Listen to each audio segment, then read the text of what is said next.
भाभी ननद, सपनों की उड़ान, नोक झोंक से दोस्ती और दोस्ती से सपनों तक। दुल्हन का आगमन। ढोलक की थाप, शहनाई की धुन और घर के आंगन में गूंजती हंसी खुशी। शर्मा परिवार का घर इन दिनों किसी उत्सव स्थल जैसा सजाया गया था। कारण था बड़े बेटे ऋषभ की शादी। दुल्हन आयुषी हल्के गुलाबी लहंगे में सजी, मुस्कुराते हुए पहली बार अपने नए घर की चौखट पर पांव रख रही थी। दरवाजे पर माँ ने थाली घुमाकर आरती उतारी और चावल का कलश गिराकर उसे अंदर बुलाया। सभी रिश्तेदार नए जोड़े पर प्यार लुटाने और मजाक करने में लगे हुए थे। लेकिन इस भीड़ में एक चेहरा ऐसा भी था जो ज्यादा खुश नहीं लग रहा था। ऋषभ की छोटी बहन साक्षी। साक्षी कॉलेज में पढ़ती थी, हंसमुख और शरारती स्वभाव की लड़की थी। उसे अपने भैया पर बहुत नाज था। बचपन से ही वो भैया की लाडली रही थी। घर में किसी से झगड़ा हो जाए तो वो सीधे भैया के पास दौड़ जाती। लेकिन अब अचानक एक नई लड़की आयुषी उसके जीवन में आ गई थी। साक्षी को लग रहा था कि अब उसकी जगह कोई और ले लेगा। देखना, अब सब भाभी भाभी करेंगे, भैया भी अब मेरे लिए टाइम नहीं निकालेंगे, उसने मन ही मन बड़बड़ाते हुए माथा से कोड़ लिया। आयुषी जब कमरे में दाखिल हुई तो साक्षी सामने खड़ी थी। हेलो साक्षी, मैंने तुम्हारे बारे में बहुत सुना है। आयुषी ने मुस्कुराते हुए हाथ बढ़ाया। साक्षी ने हाथ तो मिला लिया लेकिन मुस्कुराई नहीं। हाँ, वैसे भी शादी में दुल्हन की ही बातें होती हैं। ये सुनकर आयुषी थोड़ी सकपका गई, पर उसने अपनी हंसी दबाई और जवाब दिया, तो ठीक है, अब हम दोनों मिलकर सबको हमारे बारे में बातें करने का मौका देंगे। कमरे में मौजूद सब रिश्तेदार हंस पड़े, लेकिन साक्षी ने मुंह फेर लिया। उसे अच्छा नहीं लगा कि सब आयुषी की तारीफ कर रहे हैं। शाम को जब साक्षी अपने भैया के कमरे में गई तो देखा आयुषी वहां अलमारी सजा रही है। साक्षी तुरंत बोल पड़ी, भाभी, ये अलमारी ऐसे नहीं सजाई जाती। भैया की सारी किताबें और फाइल्स मैंने हमेशा इस तरफ रखी हैं। आयुषी मुस्कुराकर बोली, अच्छा, तो तुम तो भैया की असली मैनेजर निकली। चलो तुम बताओ कैसे रखना है, मैं वैसा ही कर देती हूँ। लेकिन साक्षी ने झुंझलाकर कहा, नहीं, रहने दीजिए, अब तो सब आप ही को करना है, मैं कौन होती हूँ बीच में बोलने वाली। आयुषी ने उसके तानों पर ध्यान नहीं दिया। उसने बस धीरे से कहा, साक्षी, तुम हमेशा बीच में बोल सकती हो, आखिर तुम भाभी नहीं, मेरी छोटी बहन हो। ये सुनकर साक्षी थोड़ी चौंकी, लेकिन उसने अपनी नजरें झुका लीं। उसे स्वीकार नहीं था कि ये नई लड़की इतनी जल्दी उसका दिल जीत ले। मन की खीज। रात को जब साक्षी बिस्तर पर लेटी तो वो सोचने लगी, क्यों सबको भाभी इतनी अच्छी लग रही हैं। पापा, मम्मी, रिश्तेदार, भैया, सब तो बस उनकी तारीफ करते हैं। कल तक मैं घर की राजकुमारी थी और आज जैसे सब भूल गए। उसके मन में जलन थी। उसे लगता था कि आयुषी उसके और परिवार के बीच दीवार बन रही है, लेकिन उसे ये नहीं पता था कि आयुषी तो उसी दीवार को तोड़कर पुल बनाना चाहती थी। आयुषी पूरे दिल से परिवार में घुलने मिलने की कोशिश कर रही थी, लेकिन साक्षी, जो बचपन से घर की लाडली थी, अपनी जगह छिन जाने के डर से उसे दूरी बना रही थी। यहीं से उनकी टकरार की शुरुआत हुई, जो आगे चलकर हंसी, आंसू, गलतफहमी और गहरे रिश्ते में बदल। तकरार और नोकझोंक।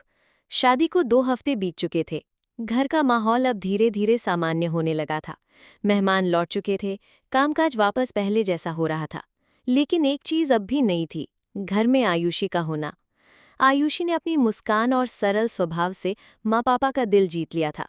पापा अब अक्सर कहते, आयुषी, अब घर का खाना तुम्हारे बिना अधूरा लगेगा। और माँ तो हर छोटी बड़ी बात पर उससे सलाह लेने लगी। लेकिन ये सब सुनकर साक्षी का चेहरा कसैला हो जाता। वाह, अभी 2 हफ्ते भी नहीं हुए और सब इनके दीवाने हो गए। लगता है अब मुझे कोई पूछेगा ही नहीं, वो मन ही मन बुदबुदाती। एक शाम का किस्सा है। ऋषभ ऑफिस से आने वाला था। घर में सब लोग अपने अपने काम में लगे हुए थे। आयुषी ने सोचा कि थोड़ी देर टीवी देख लें। उसने रिमोट उठाकर अपना पसंदीदा कुकिंग शो चला लिया। इतने में साक्षी कॉलेज से लौटकर आई और सीधे टीवी के पास जाकर बोली, भाभी, मुझे मेरा सीरियल देखना है, ये शो बाद में भी देख सकती हैं। आयुषी मुस्कुराकर बोली, अरे, इसमें तो नई रेसिपी आ रही है, बस 10 मिनट दो, फिर तुम्हें देखने दूंगी। लेकिन साक्षी तो साक्षी थी, उसने बिना कुछ कहे रिमोट झट से हाथ में ले लिया और चैनल बदल दिया। आयुषी ने शांति से कहा, चलो ठीक है, लेकिन बदले में कल तुम्हें मेरी रेसिपी खानी पड़ेगी। साक्षी ने व्यंग से कहा, उम्मीद है खाने लायक होगी। दोनों की इस तकरार पर मम्मी पापा और दादी सब हंस पड़े। लेकिन ये रोज का सिलसिला बनने लगा। टीवी, गाना, मोबाइल चार्जर, हर चीज पर दोनों की नोकझोंक शुरू हो जाती। एक दिन माँ ने कहा, आयुषी बेटा कल संडे है, घर पर सब रहेंगे, कुछ अच्छा पकाना। आयुषी सोच रही थी कि क्या बनाए, तभी साक्षी बोली, मम्मी इस बार मुझे बनाने दीजिए, मैं भैया के लिए पास्ता बनाऊंगी। लेकिन बेटा तू तो कॉलेज में व्यस्त रहती है, थक जाएगी।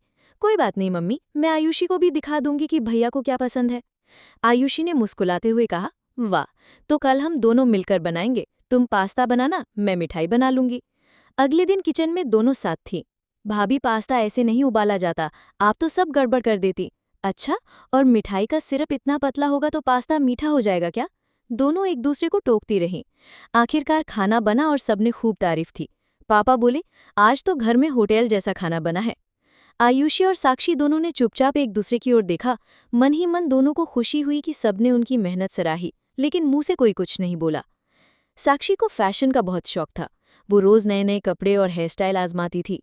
एक दिन उसने देखा कि भाभी ने भी कॉलेज स्टाइल की जीन्स और टॉप पहन लिया है।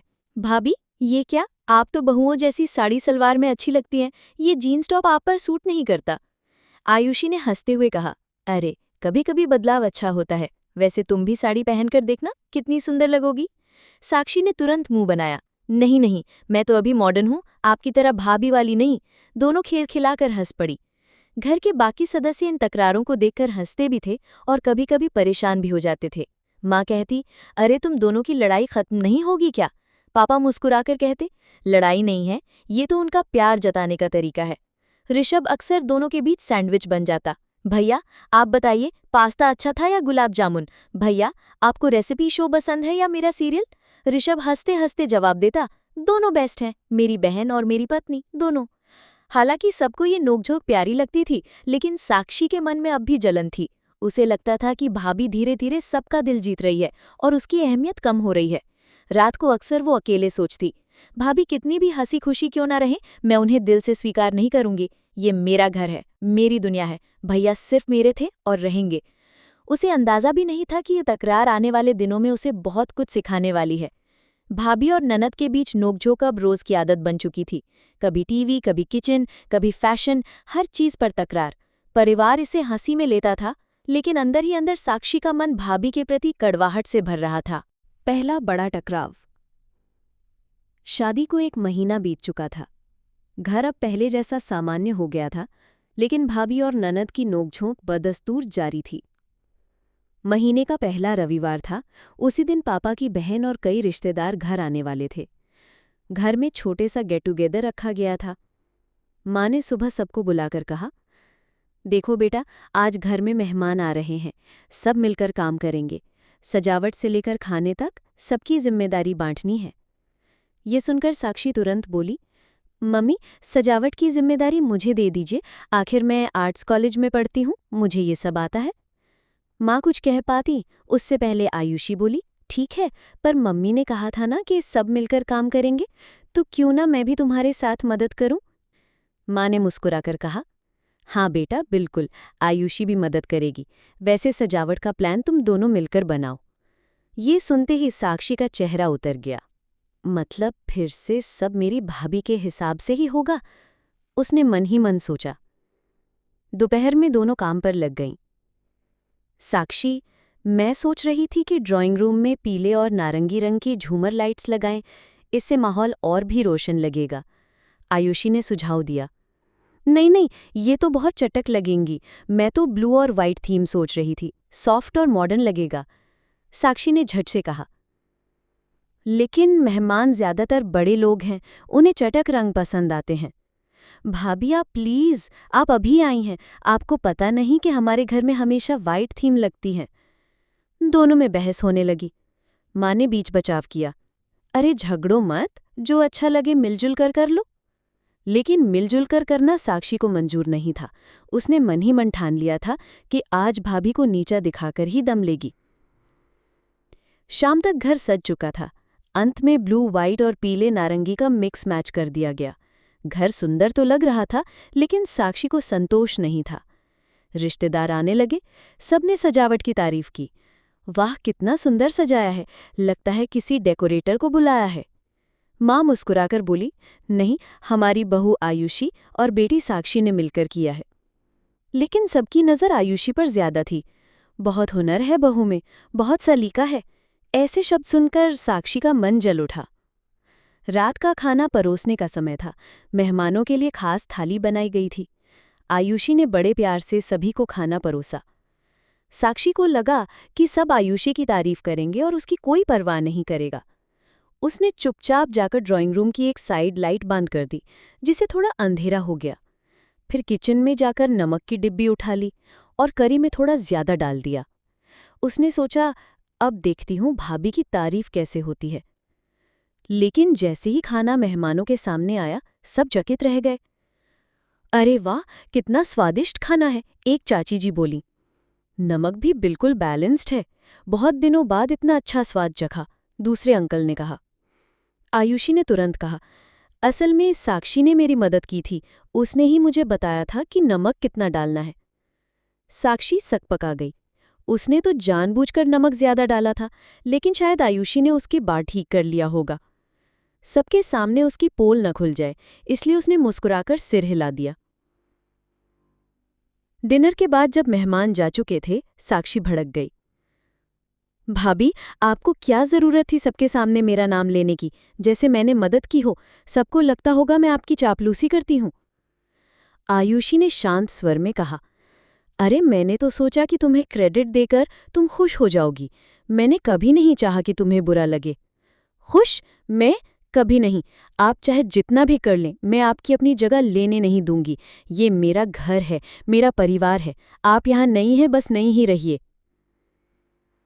उसकी ऊंची आवाज सुनकर माँ, पापा और ऋषभ भी कमरे में आ गए। क्या हो रहा है?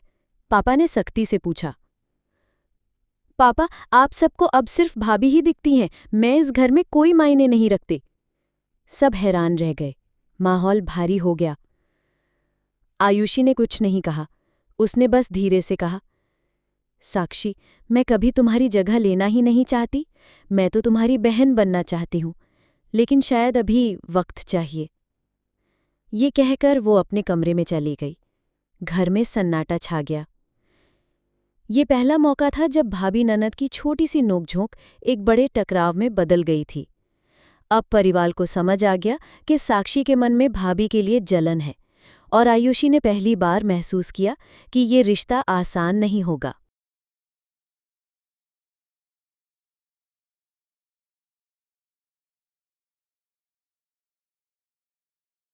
गलतफहमी और धूरी। पहले बड़े टकराव के बाद घर का माहौल कुछ बदल गया था। साक्षी और आयुषी की नोकझोंक तो पहले भी थी, लेकिन अब उसमें तीखापन आ गया था। आयुषी पहले की तरह मुस्कुराकर साक्षी से बातें करने की कोशिश करती, पर साक्षी अब ठंडी नज़र से जवाब देती।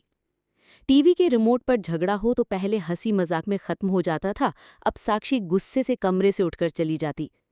ऋषभ अक्सर दोनों के बीच फंस जाता। साक्षी, आयुषी तुम्हारी भाभी ही नहीं, तुम्हारी दोस्त भी बनना चाहती है। लेकिन साक्षी सुनती ही नहीं। भैया, आपको तो बस अपनी पत्नी की चिंता है, मैं अब आपकी बहन नहीं रही। ऋषभ चुप हो जाता। उसे समझ नहीं आता कि वो दोनों के बीच कैसे संतुलन बनाए। एक दिन कॉलेज में साक्षी का किसी सहपाठी से झगड़ा हो गया।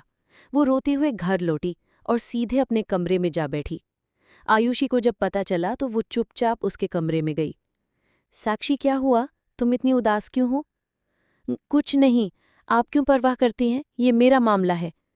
लेकिन अगर तुम चाहो तो मैं सुन सकती हूँ, शायद हल भी निकाल पाए। साक्षी झुंझला कर बोली, बस कीजिए भाभी, मुझे आपकी झूठी हमदर्दी नहीं चाहिए। सबके सामने तो आप मेरी तारीफ करके देवी बन जाती हैं और अकेले में नाटक करती हैं। मुझे आपकी मदद की जरूरत नहीं है। ये सुनकर आयुषी आहत हो गई। उसने धीरे से कहा, ठीक है, अगर तुम्हें लगता है कि मैं नाटक करती हूं तो मैं कुछ नहीं कहूंगी। और वो चुपचाप कमरे से निकल गई। उस दिन से दोनों के बीच एक दीवार खड़ी हो गई। अब वे सामने आती तो औपचारिक बातें करती। खाना खाया? हाँ। किताब कहाँ रखी है? टेबल पर। बस बातें इतनी ही सीमित रह गईं। माँ पापा को ये बदलाव खल रहा था। माँ कई बार समझाती, साक्षी बेटा, आयुषी तेरी भाभी है, उससे प्यार से रहा कर। लेकिन साक्षी बस सिर हिलाकर टाल देती। उधर आयुषी अब भी उसकी परवाह करती थी, लेकिन बिना जताए। साक्षी की परीक्षाएं नज़दीक थीं। आयुषी चुपचाप उसकी टाइम टेबल देखती और उसी हिसाब से किचन में उसका मनपसंद खाना बनाती, ताकि उसका मूड अच्छा रहे। एक दिन तो उसने उसके प्रोजेक्ट के लिए रात भर इंटरनेट से जानकारी जुटाई और प्रिंट निकालकर मेज़ पर रख दिए। सुबह जब साक्षी ने देखा तो सोच में पड़ गई, ये किसने किया होगा? मैंने तो किसी से मदद नहीं मांगी। लेकिन जैसे ही उसे शक हुआ कि ये भाभी का काम हो सकता है, उसने झट से दिमाग झटक दिया। नहीं नहीं, ये उनका तरीका होगा दिखावा करने का, ताकि सबको लगे वो कितनी अच्छी हैं। गलतफहमी ने साक्षी के दिल को और कठोर बना दिया। ऋषभ सबसे ज्यादा परेशान था। एक तरफ पत्नी थी जो घर में सबका मन जीत रही थी, लेकिन बहन उससे दूरी बना रही थी। दूसरी तरफ बहन थी जो उसके दिल का टुकड़ा थी, लेकिन अब उसे लगता था कि भैया बदल गए हैं। कई बार ऋषभ सोचता, काश दोनों को समझा पाता कि मैं दोनों को बराबर प्यार करता हूँ। आयुषी मेरी जीवन संगिनी है और साक्षी मेरी जान। लेकिन ये कह पाना आसान नहीं था। वो बस चुपचाप दोनों के बीच सुलह की दुआ करता। धीरे धीरे हालात ऐसे हो गए कि घर के छोटे छोटे काम भी बंट गए थे। आयुषी किचन और मेहमानों को संभालती, साक्षी कॉलेज और अपने दोस्तों में व्यस्त रहती। दोनों एक ही छत के नीचे रहते हुए भी जैसे अलग दुनिया में थी। माँ पापा भी ये देखकर उदास हो जाते। माँ अक्सर कहती, रिश्ते निभाने में वक्त लगता है, लेकिन उम्मीद रखो सब ठीक हो जाएगा। लेकिन किसी को अंदाजा नहीं था कि ये ठंडी जंग आगे चलकर एक बड़े सच की नींव रख रही है। भाभी और ननद की नोकझोंक अब ठंडी दूरी में बदल चुकी थी। साक्षी को लगता था कि भाभी सब दिखावा करती हैं, और आयुषी अब चुपचाप उसका ख्याल रख रही थी बिना जताए। गलतफहमी की ये दीवार कब टूटेगी, ये वक्त ही तय करने वाला था। सच्चाई सामने आती है। साक्षी की कॉलेज की परीक्षाएं नज़दीक आ गई थीं। रात भर जाग जाग कर पढ़ाई करना, नोट्स बनाना और तनाव में रहना उसकी दिनचर्या बन गई थी। उसकी आंखों के नीचे काले घेरे पड़ने लगे थे। माँ ने एक रात उसे कमरे में पढ़ते देखा तो कहा, बेटा थोड़ी देर सो भी लिया कर, वरना सेहत बिगड़ जाएगी। साक्षी बोली, माँ अभी बहुत पढ़ना है, अगर अच्छे नंबर नहीं आए तो सब मजाक उड़ाएंगे। माँ ने आह भरी और चली गई। लेकिन उसी रात किसी ने चुपचाप साक्षी की मेज पर नींबू पानी और फल रख दिए। सुबह जब साक्षी उठी और देखा तो चौंक गई। ये किसने रखा? माँ तो इतनी देर तक जागती नहीं। क्या भाभी ने? उसने सोचा, लेकिन तुरंत ही खुद से बोली, नहीं नहीं, वो तो बस दिखावा करती हैं, शायद माँ ने ही रख दिया होगा। परीक्षा से ठीक पहले साक्षी को प्रोजेक्ट सबमिट करना था, लेकिन उसका पेन ड्राइव अचानक खराब हो गया। वो घबरा गई। अब तो सब गड़बड़ हो जाएगा, प्रोजेक्ट तो बन ही नहीं पाएगा। वो उदास होकर कमरे में बैठी थी, तभी मेज पर उसे नया पेन ड्राइव मिला जिसमें सारा डेटा सेव था। साथ में एक छोटा सा नोट था, सच्ची मेहनत कभी बेकार नहीं जाती, ऑल द बेस्ट। साक्षी चौंक गई। ये किसने लिखा होगा? लिखावट तो भाभी जैसी लग रही है। उसका दिल पहली बार हल्का सा पिघला, लेकिन फिर जिद्दी दिमाग बोला, शायद भैया ने किया होगा और भाभी से लिखवाया होगा। मैं क्यों मानूं कि भाभी इतनी परवाह करती हैं? कुछ दिन बाद परीक्षा के बाद साक्षी कॉलेज से लौट रही थी। रास्ते में उसकी दोस्त ने बताया, तुम्हारी भाभी बहुत अच्छी हैं यार, उन्होंने हमारे प्रोजेक्ट टीम को भी मदद की थी, नोट्स दिए, प्रिंट कराए। तुम्हें कितना अच्छा लगता होगा उनके साथ रहकर। साक्षी चौंक गई। क्या भाभी ने मेरी क्लास की मदद की? दोस्त हंसकर बोली, हाँ, और उन्होंने हमें ये भी कहा था कि साक्षी को मत बताना, वरना उसे अच्छा नहीं लगेगा। वो कहती थी कि असली मदद वही है जो बिना जताए की जाए। साक्षी वहीं ठिठक गई। दिल धक धक करने लगा। मतलब अब तक जो कुछ भी हो रहा था वो सब भाभी कर रही थी और मैं उन्हें गलत समझती रही। घर लौटकर साक्षी सीधी अपने कमरे में चली गई। वो बिस्तर पर बैठ गई और उसकी आंखों से आंसू बह निकले। हे भगवान, मैंने भाभी को कितना गलत समझा। वो तो मेरी भलाई के लिए सब करती रहीं और मैं उन्हें बुरा भला कहती रही। आयुषी रसोई से निकलकर जब पानी लेकर उसके पास आई तो देखा कि साक्षी रो रही है। अरे क्या हुआ साक्षी? साक्षी अचानक उठी और उनके गले लग गई। भाभी माफ़ कर दीजिए, मैंने आपको हमेशा गलत समझा। आप तो सच में मेरे लिए इतना करती रही हैं और मैं आपको बुरा भला कहती रही। आयुषी का दिल भर आया। उसने साक्षी के आंसू पोंछे और मुस्कुराकर बोली, अरे पगली, रिश्तों में माफ़ी मांगने की ज़रूरत नहीं होती, बस दिल से जुड़ जाना ही काफ़ी है। उस दिन के बाद जैसे घर का माहौल बदल गया। साक्षी और आयुषी साथ बैठकर बातें करने लगीं। किचन में दोनों हंसते हुए मिलकर खाना बनाती। टीवी पर सीरियल देखते समय रिमोट के लिए झगड़ा अब मजाक बन गया था। ऋषभ ये देखकर राहत की सांस लेता। माँ पापा भी मुस्कुराने लगे। अब साक्षी जब कॉलेज जाती तो भाभी से कहती, भाभी मेरा टिफिन आप ही बना दीजिए, आपके हाथ की पूड़ी सबको पसंद आती है।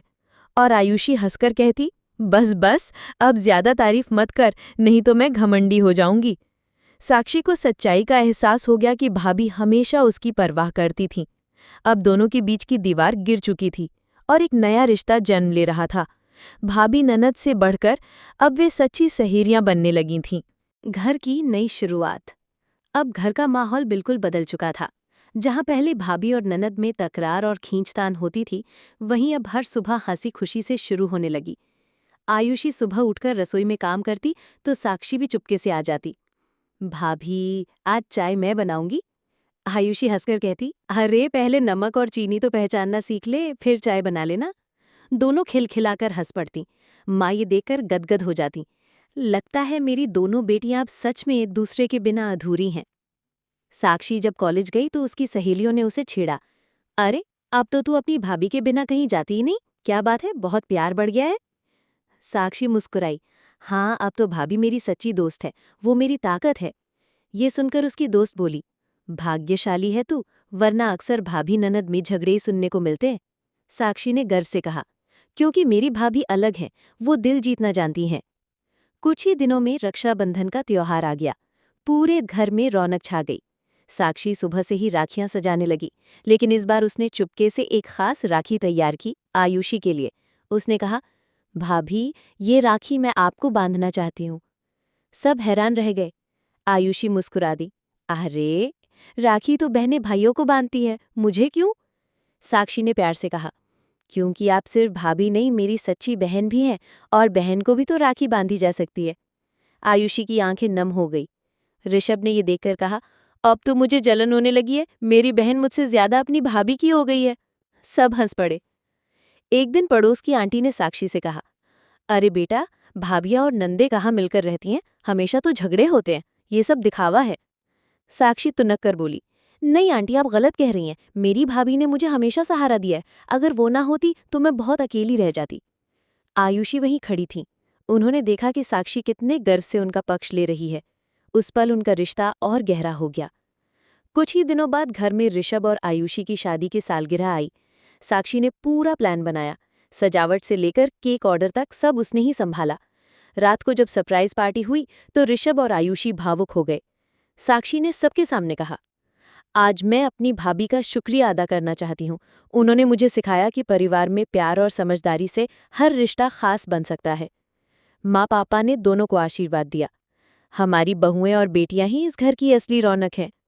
अब घर में पहले जैसी खींचतान नहीं, बल्कि अपनापन था। साक्षी हर छोटी बड़ी बात भाभी से शेयर करती। आयुषी भी उसे बहन की तरह समझकर हर सलाह देती। ऋषभ ने हंसकर कहा, अब तो मुझे लगता है कि अगर मैं तुम्हें डांट भी दूं तो साक्षी तुम्हारा पक्ष लेगी। साक्षी शरारत से बोली, बिल्कुल, अब तो मैं 100% भाभी वाली टीम में हूं। सब हंस पड़े। घर की दीवारें अब सच में हंसी और प्यार से गूंजने लगी थीं। भाभी और ननद का रिश्ता अब मजबूत दोस्ती में बदल चुका था। उनकी नोकझोंक अब प्यार का हिस्सा बन गई थी। घर में नई रौनक और नई शुरुआत हो चुकी थी। मुश्किल का सामना साथ में। सब कुछ हंसी खुशी चल रहा था कि अचानक घर में एक बड़ी परेशानी आ गई। ऋषभ जिस कंपनी में काम करता था, वहां अचानक प्रोजेक्ट रुक गया और सैलरी मिलने में दिक्कत होने लगी। माँ चिंतित हो गई, बेटा घर का खर्च कैसे चलेगा? ऋषभ चुप रहा, लेकिन उसके चेहरे की परेशानी सब समझ रहे थे। आयुषी ने धीरे से कहा, आप चिंता मत कीजिए, हम सब मिलकर संभाल लेंगे। साक्षी ने भाभी को एक कोने में ले जाकर कहा, भाभी मैं भी कुछ करना चाहती हूँ। आप हमेशा कहती थी कि पढ़ाई और हुनर इंसान का सहारा होते हैं, तो अब वक्त आ गया है कि मैं अपनी पढ़ाई के साथ साथ कोई काम भी शुरू करूँ। आयुषी मुस्कुरा दी, ये तो बहुत अच्छा विचार है, मैं भी तुम्हारे साथ हूँ, हम मिलकर कुछ करेंगे। दोनों ने सोचा कि क्यों ना साक्षी की ड्राइंग और क्राफ्ट की कला को ऑनलाइन प्लेटफॉर्म पर डालें। आयुषी ने मोबाइल और सोशल मीडिया का सही इस्तेमाल करना सिखाया। साक्षी ने अपने हाथ से बने ग्रीटिंग कार्ड और पेंटिंग्स अपलोड करना शुरू कर दिया। शुरुआत में बहुत कम ऑर्डर आए, लेकिन आयुषी ने उसे हिम्मत दी। सफलता धीरे धीरे आती है, हार मत मानना। माँ और पापा भी गर्व से देखने लगे कि कैसे उनकी बेटी और बहू घर की जिम्मेदारी उठा रही हैं। ऋषभ ने कहा, मैंने सोचा भी नहीं था कि तुम दोनों इतनी जल्दी इतनी समझदारी से हालात संभाल लोगी। साक्षी हंसकर बोली, अब समझ गए ना कि भाभी ननद की टीम अजय है। सब खिलखिलाकर हंस पड़े। एक दिन अचानक साक्षी के 8 पेज पर एक बड़ी कंपनी से 200 ग्रीटिंग कार्ड बनाने का ऑर्डर आया। साक्षी घबरा गई। भाभी, ये तो बहुत ज्यादा है, मैं अकेले कैसे करूंगी? आयुषी ने उसका हाथ थामकर कहा, तू अकेली कहाँ है, हम दोनों मिलकर करेंगे, दिन रात मेहनत करेंगे और साबित करेंगे कि हम ये कर सकते हैं। दोनों ने मिलकर दिन रात मेहनत की। कभी आयुषी कलर मिलाती तो कभी साक्षी डिजाइन बनाती। थकान के बावजूद चेहरे पर मुस्कान बनी रही। जब ऑर्डर पूरा हुआ और कंपनी से शानदार रिव्यू मिला तो पूरे घर में जश्न मनाया गया। कंपनी ने अगली बार और बड़ा प्रोजेक्ट देने का वादा किया। साक्षी ने भाभी को गले लगाकर कहा, भाभी, ये सब आपकी वजह से हुआ, आपने ही मुझे आत्मविश्वास दिया। आयुषी बोली, नहीं, ये तेरे हुनर की जीत है, मैंने तो बस तुझे खुद पर भरोसा करना सिखाया। अब घर की आर्थिक स्थिति भी सुधरने लगी। ऋषभ की नौकरी भी धीरे धीरे पटरी पर लौट आई। माँ पापा गर्व से कहते, हमारी बेटियां ही हमारी असली शक्ति हैं। भाई बहन भाभी का रिश्ता अब पहले से भी मजबूत हो चुका था। नोकझोंक अभी भी थी, लेकिन अब उसमें प्यार और अपनापन झलकता था। मुश्किल समय ने साबित कर दिया कि अगर परिवार साथ हो तो कोई भी समस्या बड़ी नहीं होती। भाभी और ननद का रिश्ता अब केवल घर की चार दीवारी तक नहीं, बल्कि सपनों और संघर्षों में भी एक दूसरे का सहारा बन चुका था। रिश्तों की असली पहचान। कुछ दिनों बाद तीज त्योहार पर पूरे परिवार में चहल पहल थी। दूर के रिश्तेदार भी घर आए हुए थे। जैसे ही सब लोग बैठे, वही पुरानी बातें शुरू हो गईं। एक बुआ जी ने मुस्कुराकर कहा, साक्षी, अब तू तो बड़ी हो गई है, कब तक भाभी के पीछे पीछे घूमेगी? और आयुषी, तू भी जरा उसे पढ़ाई लिखाई तक ही सीमित रख, घर गृहस्थी के काम में लगा, नहीं तो शादी के बाद ससुराल में तुझे ही ताने सुनने पड़ेंगे। साक्षी ये सुनकर चुप हो गई। आयुषी ने भी माहौल को हल्का करने के लिए बस मुस्कुरा दिया, लेकिन अंदर से उन्हें ये बातें चुभ गईं। रात को जब सब सो गए, साक्षी आंगन में अकेली बैठी थी। उसकी आंखों में आंसू थे। आयुषी धीरे से उसके पास आई। क्या हुआ, ऐसे उदास क्यों बैठी है? साक्षी ने रोते हुए कहा, भाभी, सबको क्यों लगता है कि मेरी पहचान सिर्फ शादी या घर गृहस्थी तक ही है? क्या मेरा हुनर, मेरी मेहनत कुछ मायने नहीं रखती? आयुषी ने उसका सिर सहलाते हुए कहा, देख साक्षी, लोग तो हमेशा बोलेंगे, लेकिन असली पहचान वही है जो तू खुद बनाए। अगर तू हिम्मत हार जाएगी तो वही लोग सही साबित होंगे, लेकिन अगर तू डट कर खड़ी होगी तो यही लोग तेरी तारीफ करेंगे। अगले दिन फिर सब लोग साथ बैठे थे। साक्षी ने हिम्मत जुटाकर सबके सामने कहा, बुआ जी, मैं जानती हूँ कि आपको मेरी चिंता है, लेकिन मेरी भाभी ने मुझे सिखाया है कि औरत की असली पहचान उसके हुनर और आत्मविश्वास से होती है। मैंने और भाभी ने मिलकर अपना काम शुरू किया है और आज हमारे पास बड़े बड़े ऑर्डर आते हैं। मैं पढ़ाई भी कर रही हूँ और अपने सपनों को भी पूरा कर रही हूँ। पूरा कमरा चुप हो गया। माँ पापा की आंखों में गर्व था। ऋषभ ने ताली बजाकर कहा, शाबाश साक्षी, यही हिम्मत चाहिए। बुआ जी थोड़ी झेंप गई, लेकिन धीरे से बोली, अरे, हमने तो बस मजाक में कहा था, हमें तो तुम पर गर्व है।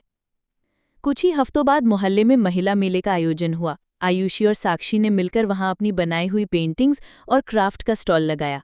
लोगों की भीड़ उमड़ पड़ी। कई महिलाओं ने कहा, वाह, ये सब आपने बनाया है, कमाल है, हमारी बेटियां भी आपसे सीखना चाहेंगी। आयुषी मुस्कुराई और बोली, हर लड़की में हुनर छुपा है, बस उसे पहचानने की जरूरत है। साक्षी के चेहरे पर आत्मविश्वास की चमक थी। अब उसे समझ आ गया था कि असली पहचान वही है जो मेहनत और लगन से कमाई जाए। उस रात साक्षी ने भाभी को गले लगाकर कहा, भाभी, आज मुझे सच में लगता है कि अगर आप ना होती तो मैं कभी इतनी हिम्मत नहीं जुटा पाती। आप सिर्फ मेरी भाभी नहीं, मेरी सबसे अच्छी दोस्त हो। आयुषी की आंखें भी नम हो गईं। और तू सिर्फ मेरी ननद नहीं, मेरी छोटी बहन है। हमारी ये जोड़ी हमेशा ऐसे ही रहेगी। दोनों खिलखिलाकर हंस पड़ी और तारों भरे आसमान की ओर देखने लगी, मानो ऊपर से भी सितारे उनके रिश्ते की मजबूती पर गवाही दे रहे हों। अब भाभी और ननद का रिश्ता सिर्फ घर की चारदीवारी में ही नहीं, बल्कि पूरे समाज में एक मिसाल बन चुका था। उन्होंने साबित कर दिया कि औरतों की पहचान उनकी सोच, मेहनत और एक दूसरे के सहारे से होती है। नया सफ़र और नई मंजिलें। मोहल्ले के मेले के बाद आयुषी और साक्षी का आत्मविश्वास और बढ़ गया। लोग उनसे घर पर भी सामान ऑर्डर करने लगे। धीरे धीरे उन्होंने ऑनलाइन भी काम शुरू किया। ऋषभ ने दोनों का साथ दिया और कहा, तुम्हें वेबसाइट बनवानी चाहिए ताकि और लोग भी तुम्हारे काम तक पहुंच सके। आयुषी पहले झिझकी, इतना बड़ा कदम, कहीं हम संभाल ना पाएं तो? साक्षी ने तुरंत कहा, भाभी, आप ही तो कहती हैं कि सपने पूरे करने के लिए हिम्मत चाहिए, अब पीछे नहीं हटेंगे। घर वाले भी अब पूरी तरह उनके साथ थे। माँ रोज पूजा के बाद आशीर्वाद देती, बेटा, तुम्हारे काम में लक्ष्मी जी का वास हो। पापा कभी कभी उनकी बनाई चीजें दोस्तों को दिखाते और गर्व से कहते, ये मेरी बेटियां बना रही हैं। रिश्तेदार जो पहले ताने कसते थे, अब तारीफ करने लगे। कभी कभी सलाह देने भी आ जाते, ऑनलाइन प्रमोशन कराओ, लड़कियां तो धूम मचा रही हैं। एक दिन उन्हें एक बड़े शहर से कॉल आया, हमें आपकी 200 हैंडमेड पेंटिंग्स और सजावटी सामान चाहिए हमारे होटल की सजावट के लिए। आयुषी और साक्षी दोनों के चेहरे खिल उठे, लेकिन फिर चिंता भी हुई, इतना बड़ा ऑर्डर, क्या हम समय पर पूरा कर पाएंगे? ऋषभ ने मुस्कुराकर कहा, डरने की नहीं, मेहनत करने की जरूरत है, हम सब मिलकर करेंगे। घर के हर सदस्य ने हाथ बंटाया। रात दिन काम हुआ, कभी पापा रंग मिलाते, कभी माँ पैकिंग करती। पूरा घर एक टीम बन गया। आखिरकार समय पर ऑर्डर पूरा हुआ। ग्राहक ने फोन पर कहा, आपका काम लाजवाब है, हमें उम्मीद से भी ज्यादा अच्छा मिला, आगे भी हम आपसे काम करेंगे। उस रात घर में जश्न का माहौल था। मिठाइयाँ बांटी गई। साक्षी ने भाभी को गले लगाते हुए कहा, भाभी, हमारा सपना सच हो रहा है। आयुषी की आंखें नम हो गई। हाँ साक्षी, लेकिन ये सिर्फ मेरा या तेरा नहीं, पूरे परिवार का सपना है। धीरे धीरे अखबारों और स्थानीय चैनलों में भी उनकी कहानी छपने लगी। भाभी नंद की जोड़ी ने दिखाया हुनर का कमाल। इस हेडलाइन ने सबका ध्यान खींचा। पड़ोस की महिलाएं अपनी बेटियों को उनसे सिखाने लाने लगी और स्कूल कॉलेज में भी उन्हें बुलाया जाने लगा ताकि वो और लड़कियों को प्रेरित कर सकें। साक्षी गर्व से कहती, मेरी भाभी मेरी रोल मॉडल है। आयुषी हंसते हुए जवाब देती, और मेरी नंद मेरी ताकत है। एक शाम छत पर बैठकर दोनों बातें कर रही थी। साक्षी ने कहा, भाभी, अब मैं चाहती हूं कि हम अपना एक स्टूडियो खोलें जहां और लड़कियां भी आकर सीख सकें। आयुषी ने मुस्कुराकर कहा, तू सपने देखती रह, मैं साथ निभाती रहूंगी, हमारी मंजिल यही नहीं रुकती। दोनों ने आसमान की ओर देखा जहां चांद और तारे चमक रहे थे, जैसे पूरा ब्रह्मांड उनकी नई मंजिलों का गवाह बन रहा हो। अब उनकी यात्रा सिर्फ घर तक सीमित नहीं रही, वो समाज और आने वाली पीढ़ियों तक पहुंच रही थी। उनका रिश्ता सिर्फ भाभी नंद का नहीं, बल्कि दो बहनों का, दो सहेलियों का बन गया था, जिन्होंने मिलकर साबित किया कि सपने और मेहनत रिश्तों की डोर को और मजबूत बना देते हैं। अगर आपको ये कहानी पसंद आई हो तो वीडियो को लाइक ज़रूर करें, अपने दोस्तों के साथ शेयर करें और ऐसी ही रोचक कहानियाँ सुनने के लिए हमारे चैनल को सब्सक्राइब करना बिल्कुल मत भूलिएगा। घंटी दबाइए ताकि अगली कहानी की जानकारी सबसे